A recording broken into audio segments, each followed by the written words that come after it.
Final AIP Project by Dakota Dix. Why I chose this topic. As a special education teacher who works with students who have behavioral disorders and behavioral goals on their IEPs, oftentimes students become frustrated when the learning is becoming too difficult or stressful on the students. When this happens, and when you're in a small group setting, oftentimes when students become dysregulated, sometimes they can leave the table, which can oftentimes disrupt the lesson.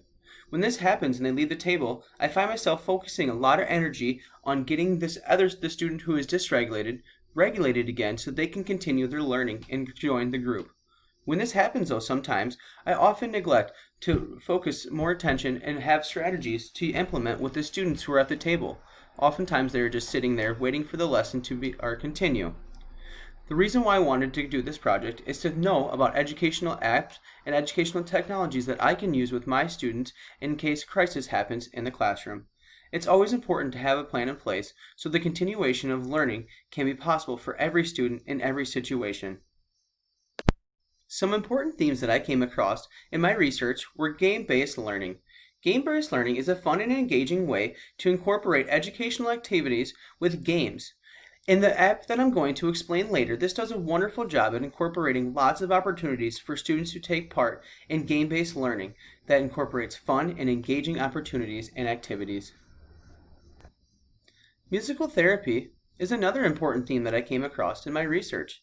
Musical therapy is a wonderful de-escalation strategy because it is proven to reduce anxiety and stress in students. Educational technology in today's world has evolved so much. There are so many opportunities for students to take part in. There are so many different engaging games and activities that are geared to students at all different levels and ages and abilities.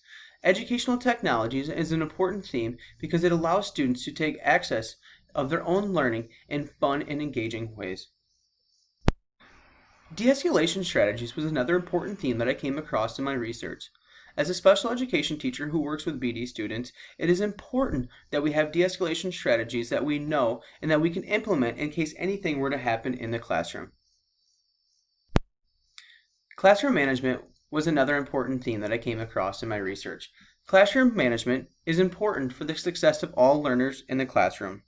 It is important that the classroom is well managed and well run and that the teacher is in control of the classroom.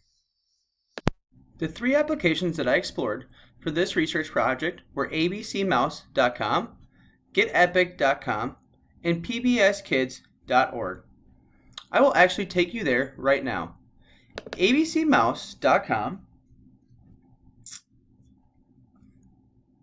is a wonderful full online curriculum for children ages 2 to 8. It has activities in reading, math, science, arts, and colors. You can try it for free for 30 days, and then after that you have to sign up for a continuation. It does cost $9.95 per month, but it has 10 different levels with over 850 levels, with over 850 lessons with more than 9,000 individual learning activities. Whoops. The second application is getepic.com. Getepic.com is a wonderful online resource that has tons of books that children can go on and they can have them read to them, and as well as interactive books where they can actually watch like interactive movies of the books while they're read back to them.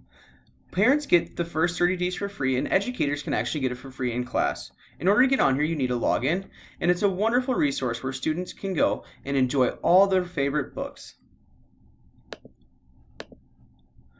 The final application that I used, or that I explored, and the one that I personally enjoyed the most, was pbskids.org. The reason why I liked this online resource is because it was free, first off, so there was no trial runs, which is awesome.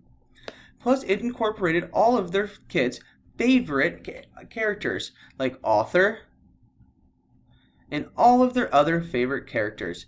It has new games, popular games, as well as different videos.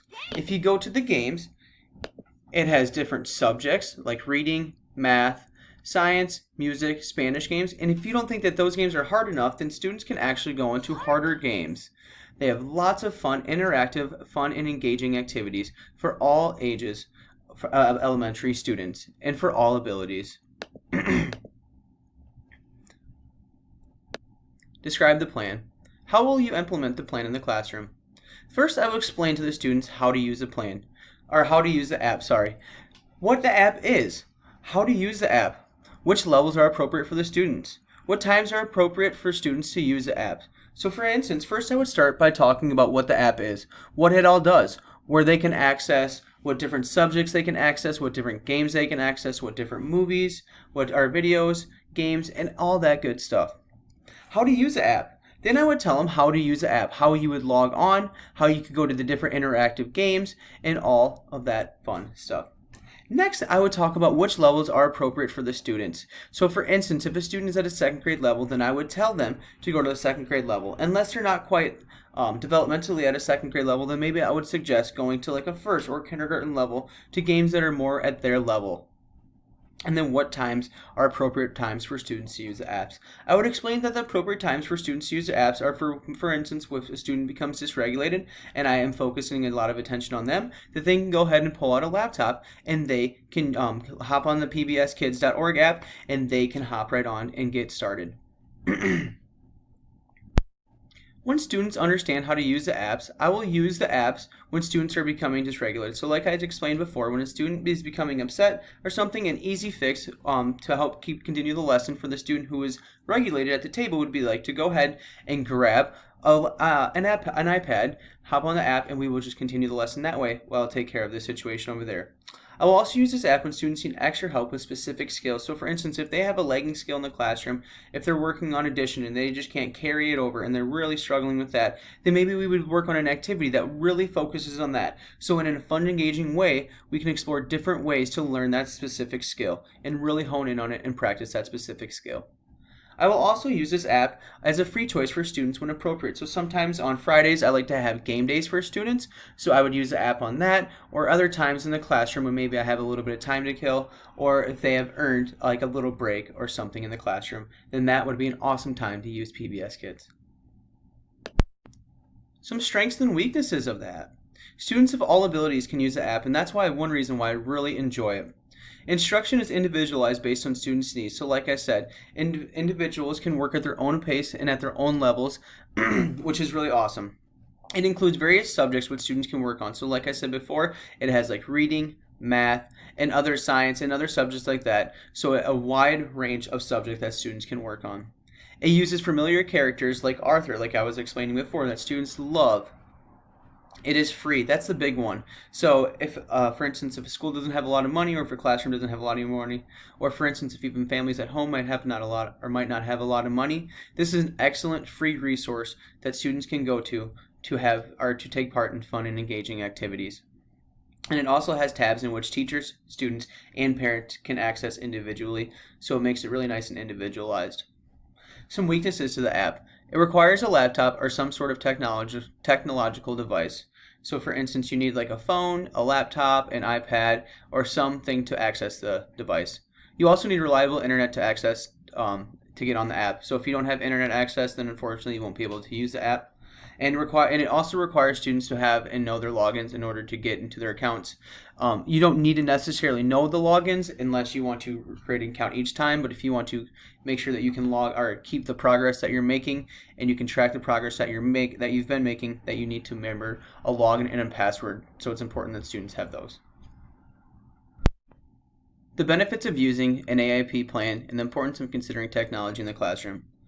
One of the benefits is I was able to research lots of beneficial instructional approaches to use in the classroom. So I was able to explore lots of different instructional applications and apps that I could use with my students in the classroom.